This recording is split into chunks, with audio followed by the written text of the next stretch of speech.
Eu sei que muita gente romantiza o Dia das Mães. Fotos de flores nas redes sociais, mensagens copiadas de internet, beijos apressados na testa. Mas poucas dessas pessoas sabem o que é passar essa data sendo tolerada e não celebrada. Me chamo Alzira, tenho 63 anos. E este é o primeiro Dia das Mães em que eu não tive que sorrir forçadamente por educação. E isso não tem nada a ver com presentes ou almoços. Tem a ver com dignidade. Aquele domingo começou como tantos outros.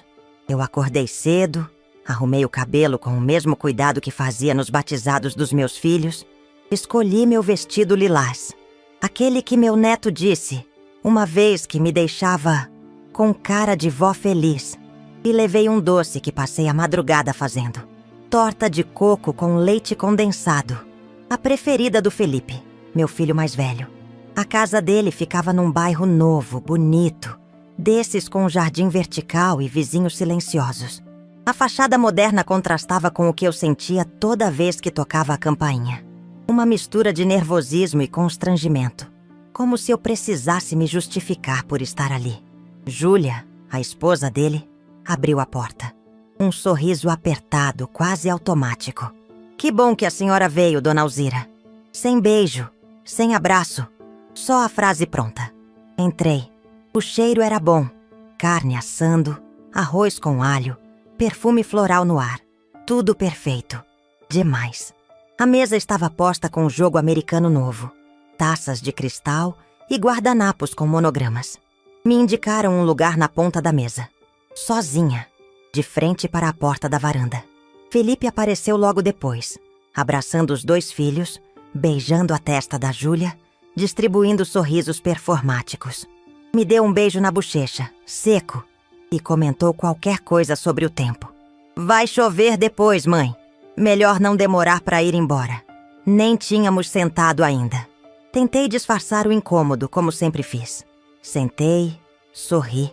Observei em silêncio enquanto serviam as entradas. As crianças corriam em volta da mesa e os adultos fingiam normalidade. Quando o vinho foi servido, algo me chamou a atenção. Minha taça já estava cheia. Ninguém me perguntou se eu queria. Para a senhora, mãe, disse Júlia, colocando a garrafa de volta no aparador. Olhei para o líquido. Um tinto mais escuro do que o habitual, com um aroma doce demais. Lembrei na hora da dona Rita, minha vizinha, que teve um episódio sério após misturarem o remédio dela com vinho num aniversário. Dizem que foi distração. Eu não sei. Só sei que algo ali me deixou alerta. Levei a taça ao nariz. Um toque de amêndoas. Mas havia outra coisa. Um cheiro químico. Leve, mas presente. Fingi um brinde. Encostei os lábios no copo. Mas não bebi. O olhar de Júlia me observava como quem espera o próximo movimento. Sorri. Aguardei. E, num momento em que todos se distraíram com as crianças, troquei discretamente minha taça com a dela. A troca foi rápida, ensaiada. Natural, como quem só ajusta o lugar dos copos para limpar a toalha. 10 minutos depois, Júlia levou a mão ao estômago. Ai, murmurou tentando levantar. Acho que comi muito rápido. Começou com tontura, depois enjoo. As crianças foram levadas para o quarto. Felipe ficou ao lado dela, pálido. O clima da mesa desmoronou. Eu, em silêncio, senti um arrepio. Observei, não de satisfação, mas de confirmação.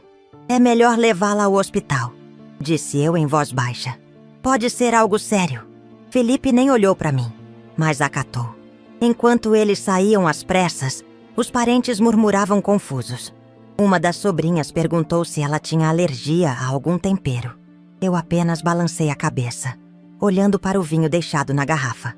Fiquei sozinha na casa por alguns minutos, antes que todos saíssem. Recolhi minha torta da mesa, ainda intocada, e guardei em um dos potes que tinha trazido. Um hábito antigo, de quem sabe que nem sempre será servido. Peguei minha bolsa e fui embora andando, com o coração batendo devagar, como quem acaba de atravessar uma ponte perigosa e sobreviveu. No caminho de volta, o céu realmente começou a fechar. O mesmo céu que o Felipe comentou. Mas não me molhei. Entrei em casa Tirei o vestido com calma, soltei os cabelos e me olhei no espelho. Pela primeira vez, em muito tempo, vi nos meus olhos algo que não era tristeza. Era lucidez. Não dormi naquela noite, mas não por angústia. Era como se, enfim, as peças tivessem se encaixado. Tudo o que sempre desconfiei, senti, intuí, agora fazia sentido. Eles queriam me calar, me excluir de forma definitiva, tornar minha presença uma inconveniência passageira. Mas erraram na dose e subestimaram a mãe que, apesar de cansada, ainda estava desperta. Aquela foi a última vez que entrei na casa do meu filho, mas foi também o primeiro dia em que deixei de me sentir uma sombra. Naquela noite em claro, enquanto ouvia o barulho da chuva fina batendo na janela, mergulhei num tipo de silêncio diferente. Não o silêncio da solidão, mas o do entendimento. Como se, enfim, tivesse coragem de conversar comigo mesma. Sem filtros, sem desculpas, sem tentativas de justificar quem não merecia. Deitei no sofá da sala com uma manta antiga feita pela minha mãe. A mesma que usei nos primeiros meses de vida do Felipe. Lembro perfeitamente do dia em que voltei do hospital com ele nos braços. Era uma terça-feira. O céu estava azul. E eu chorava de felicidade e medo. Tinha apenas 23 anos. Uma aliança fina no dedo. E o mundo inteiro nas costas. Durante anos, Felipe foi meu sol. Acordava ao primeiro suspiro dele. Fazia papinhas com os legumes mais frescos. Bordava nomes em toalhas. Contava histórias até minha voz falhar. E quando ele teve aquela febre alta aos 3 anos, eu passei 2 dias acordada, com os olhos ardendo, segurando a mãozinha suada dele no hospital. Ele melhorou. Eu nunca me recuperei do susto. Essas coisas a gente não conta. Só sente. Os anos passaram. Vieram a escola, os aniversários, os amigos, a adolescência. Vieram também os silêncios. Pequenos no início, como portas fechadas demais, respostas curtas demais, olhares desviados. "Tá tudo bem, mãe", ele dizia. Mas já não era mais mãezinha, como antes. Nem minha rainha, como dizia nas cartinhas da infância. Era só mãe, como se fosse um título funcional, um papel. Com a chegada da Júlia, tudo piorou. Não posso dizer que ela foi rude. Isso seria fácil demais. Ela foi cordial, educada e fria. Daquelas pessoas que sorriem com os lábios, mas nunca com os olhos. Desde o início percebi que ela queria distância. E Felipe se moldou. Lembro do dia em que fui ajudar com os preparativos do casamento. Cheguei com sacolas de flores, enfeites simples, ideias de lembrancinhas artesanais. Júlia apenas agradeceu e colocou tudo de lado. No final, nenhuma das minhas sugestões foi usada. Fiquei na fileira do meio na cerimônia. Protocolo, disseram. Depois que se casaram, eu ia até a casa deles levando bolos, roupas passadas, panos de prato bordados. Uma vez levei um porta-retrato com uma foto nossa, tirada na praia, quando Felipe tinha 7 anos. Nunca vi o porta-retrato na casa. Uma semana depois, vi a moldura reciclada no quarto dos fundos, com outra foto dentro. Eles sequer perceberam que deixaram a minha imagem de lado. Tentei me fazer presente. Nas datas comemorativas, nos almoços, nas reuniões escolares dos netos. Mas cada gesto meu parecia um incômodo. Júlia respondia mensagens com emojis. Felipe com "depois te ligo" e nunca ligava. As pequenas rejeições viraram rotina. Eu levava comida e era colocada direto na geladeira, sem nem abrirem. Dava presentes e ouvia "não precisava". 1 ano. Esqueci o aniversário da Júlia por distração. Ela nunca mais me chamou de Dona Alzira. Virou apenas ela nas conversas. Ainda assim, eu persistia, porque mãe insiste, não é? Mãe tenta, mãe espera e espera, até que um dia cansa. A gota d'água veio no aniversário do meu neto mais novo. Levei um brinquedo educativo feito de madeira que encomendei de um artesão. Quando cheguei, vi um presente igual, mais moderno, eletrônico, com som, embrulhado ao lado do meu. O meu nem foi aberto na hora. Fiquei ali, sentada, sorrindo para ninguém. Na volta para casa, parei no semáforo e chorei dentro do carro. Não porque não abriram o presente, mas porque percebi que eu já era presença decorativa na vida deles. Uma figurante que entra em cena apenas por educação. Naquela noite do Dia das Mães, quando Júlia passou mal, algo se quebrou. Mas olhando agora, talvez não tenha sido um rompimento, e sim uma libertação. Uma última peça sendo retirada da parede que eles mesmos ergueram ao meu redor. Com o tempo, entendi que minha ausência não seria notada como eu temia. E talvez isso fosse o pior de tudo. Eles nem perceberiam se eu sumisse. Mas o que eles não sabiam é que eu ainda tinha forças. E que, por mais invisível que me tratassem, eu jamais deixaria de me enxergar. Revi os álbuns de família naquela madrugada. Uma foto me parou. Felipe pequeno, dormindo no meu colo. E eu, exausta, mas sorrindo. Atrás de nós, a parede rachada da casa antiga. Aquilo ali era amor. Era entrega. Era vida real. Guardei a foto na bolsa. Não como lembrança, mas como prova. Prova de que eu estive, que eu fui, que eu amei, mesmo sem retorno. A história que começou comigo segurando um bebê pela primeira vez, agora me levava a segurar meu próprio coração machucado com as duas mãos. E pela primeira vez, eu não pedi colo. Me bastava. Eles construíram muros. Eu estava prestes a abrir a porta. Na segunda-feira seguinte ao almoço, o telefone tocou cedo. Era minha irmã, Ana, a única que ainda perguntava como eu estava. De verdade. Alzira, você tá bem? A voz dela vinha trêmula. A Júlia foi internada. Estão dizendo que teve uma reação grave. Tá um falatório aqui. Fiquei em silêncio por alguns segundos. O coração não disparou. A alma também não. Respirei fundo. Tô bem, Ana. Foi só mais um almoço estranho. Respondi como quem desvia da curva, mas já conhece o caminho. Ela hesitou antes de desligar. Sabia que havia mais por trás. Sempre soube. Mas aprendeu, como eu, que existem dores que a gente não compartilha. Apenas carrega. Até que virem decisão. Na tarde daquele mesmo dia, recebi uma mensagem do Felipe. Precisamos conversar.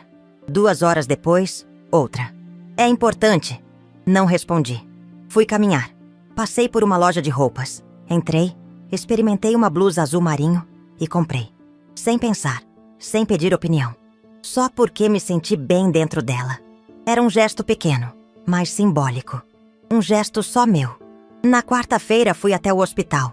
Não para ver Júlia, mas porque fui chamada pela assistente social. Aparentemente havia um desentendimento entre a equipe médica e a família. E queriam que eu esclarecesse a minha versão dos fatos. Na sala, estavam Felipe, Júlia deitada numa maca ao fundo e 2 médicos.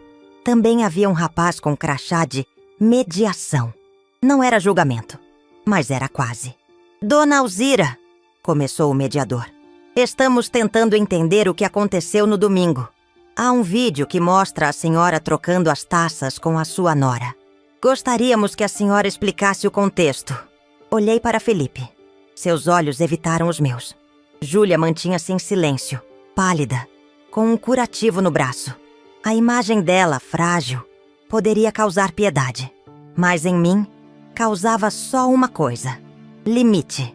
Eu desconfiei do cheiro da bebida. Era diferente, forte, e ninguém mais tinha sido servido ainda. Disse calmamente. Troquei as taças. Foi um instinto. Um dos médicos se adiantou. A senhora fez muito bem. Detectamos traços de um sedativo controlado na amostra. A dose não era letal, mas suficiente para provocar perda de consciência. Felipe começou a se remexer na cadeira. Suava. Foi um erro, disse, tentando justificar. Era só um calmante leve. Eu só queria que ela ficasse mais tranquila durante o almoço. Ela sempre se envolve demais, fala muito alto, cria climão. Aquelas palavras vieram como lâminas. Não pelo conteúdo, mas pela frieza. Como se eu fosse um problema social a ser moderado. Um ruído a ser abafado. Então era isso que eu me tornei para você, Felipe? Perguntei sem alterar o tom. Um incômodo a ser sedado? Ele se calou. Júlia virou o rosto para o outro lado. Era só para evitar constrangimentos, murmurou ele. A gente não queria que você se sentisse mal. Vocês não queriam que eu me sentisse. Ponto. A sala ficou em silêncio. O mediador pigarreou, tentando reequilibrar. Senhora Alzira, isso pode ter implicações legais. O vídeo, a substância, o local do ocorrido, tudo está sendo registrado. A senhora deseja prestar alguma queixa formal? Olhei para o teto. Por um instante senti o peso de tudo nos ombros. Mas não era vingança que eu carregava. Era clareza. Não quero queixa. Só quero distância. E meus direitos respeitados. E foi aí que algo se acendeu dentro de mim. Algo que vinha se formando devagar, como uma maré subindo sem alarde. Lembrei da escritura da casa, da conversa antiga com meu marido antes dele partir. Lembrei que aquela casa era, oficialmente, ainda minha. Eles nunca formalizaram a transferência. Achavam que, por conveniência ou cansaço, eu nunca faria nada. Eles esqueceram quem me ensinou a ser mãe. Minha própria mãe. E ela sempre dizia, quando te empurrarem contra a parede, lembre que você é parede. Levantei-me com calma. Eu não quero que vocês paguem pelo que fizeram. Quero que aprendam o que é lidar com o silêncio que vocês construíram. E agora, Felipe, esse silêncio vai ecoar. Saí dali sem olhar para trás. Do lado de fora, uma brisa leve batia no rosto. Era como se o mundo, enfim, reconhecesse minha existência. Na noite seguinte, procurei meus documentos antigos. Encontrei a escritura. Em meu nome. A casa do Felipe não era dele. Nunca foi. Era minha. Eu apenas deixei que ocupassem o espaço. Por afeto. Por costume. Por cegueira. Enviei tudo ao meu advogado. A mesma blusa azul marinho. Porque, naquele dia, eu escolhi mais do que uma roupa. Escolhi a mim mesma.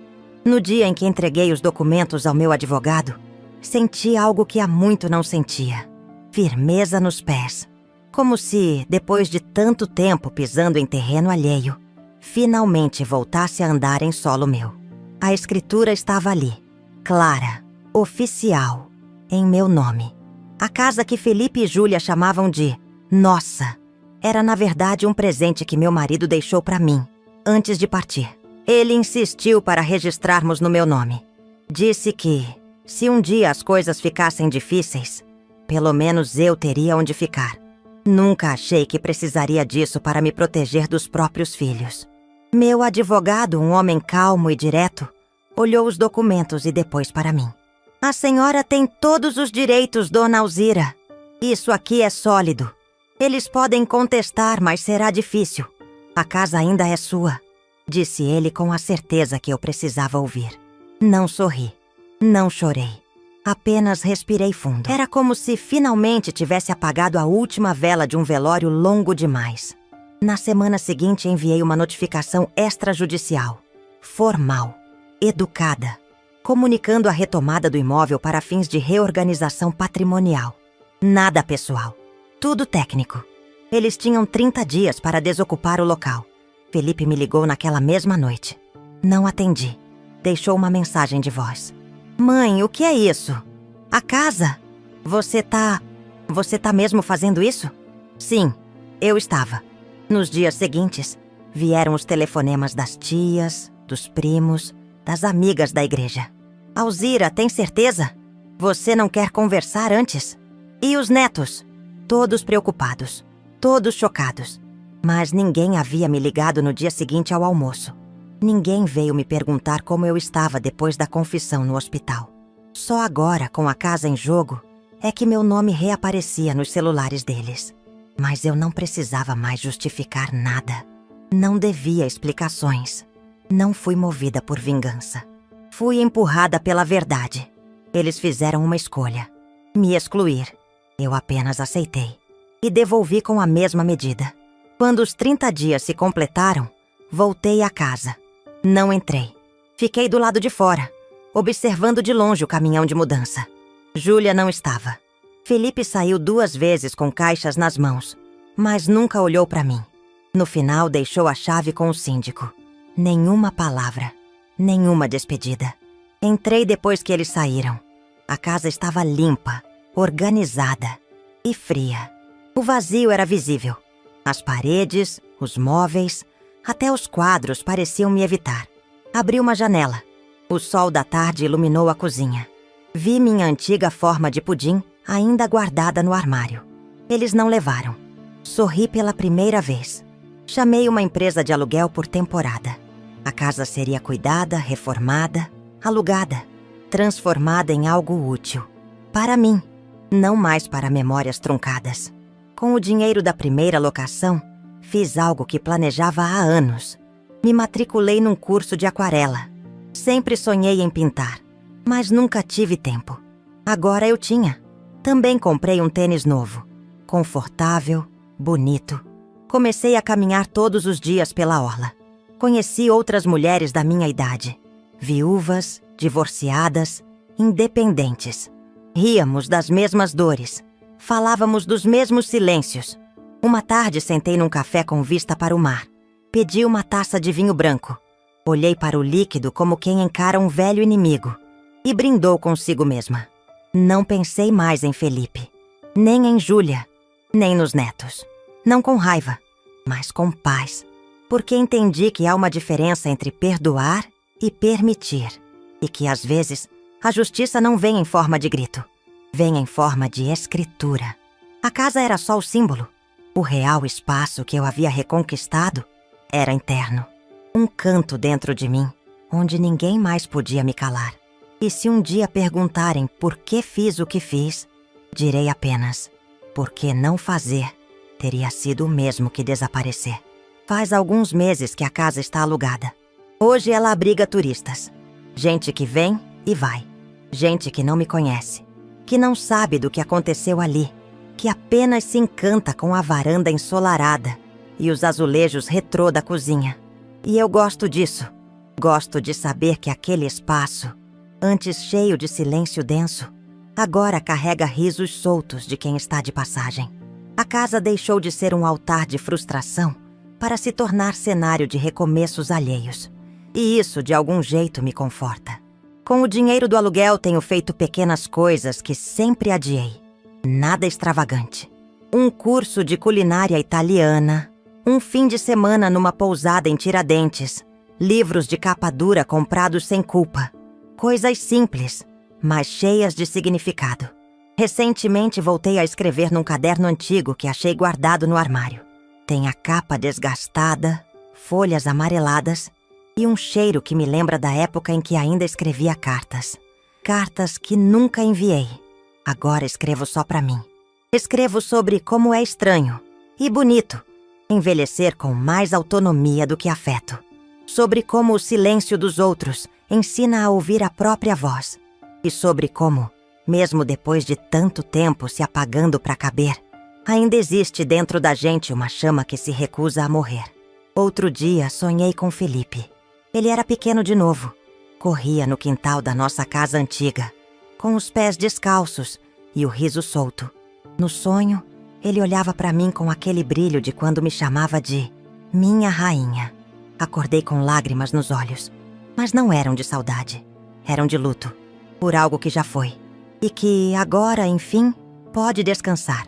Não desejo mal a ele, nem a Júlia, nem a ninguém. Só não desejo mais a mim, o papel de quem espera reconhecimento, onde nunca houve respeito. Meus netos não me visitam. Talvez porque sejam pequenos demais para entender. Talvez porque já tenham sido treinados a olhar através de mim. E tudo bem. A ausência deles doeu, sim. Mas hoje dói menos. A dor virou de um canto mais suave no peito. Como uma cicatriz que a gente já sabe que está ali, mas que não sangra mais. Certo dia, parei em frente a um espelho da sala. Vi o reflexo de uma mulher de cabelos grisalhos, pele marcada e olhar firme. Não vi uma vítima, nem uma senhora amargurada. Vi alguém inteira. E me vi bonita. Não como antes, mas como agora. Bonita pela coragem de recomeçar depois dos 60. Pela força de dizer não. Pela dignidade de seguir sem arrastar ninguém junto. Às vezes caminho até uma praça perto de casa. Sento num banco com meu caderno no colo. E fico observando o mundo. As crianças brincando, os casais discutindo baixinho, os cachorros latindo sem razão, a vida acontecendo. E ali, naquele espaço onde ninguém me cobra nada, eu me sinto viva. Porque entendi que liberdade, no fim das contas, não é sobre sair correndo. É sobre ficar onde se pode respirar. No último Dia das Mães, fui ao cinema sozinha. Escolhi um filme leve, comprei pipoca e refrigerante e sentei bem no meio da sala. Ninguém me chamou de exagerada.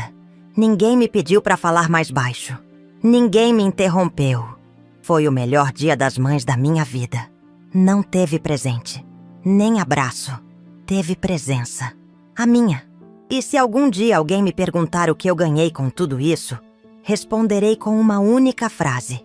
Eles tentaram me apagar com silêncio. Hoje, sou eu quem escolhe com quem dividir meu som.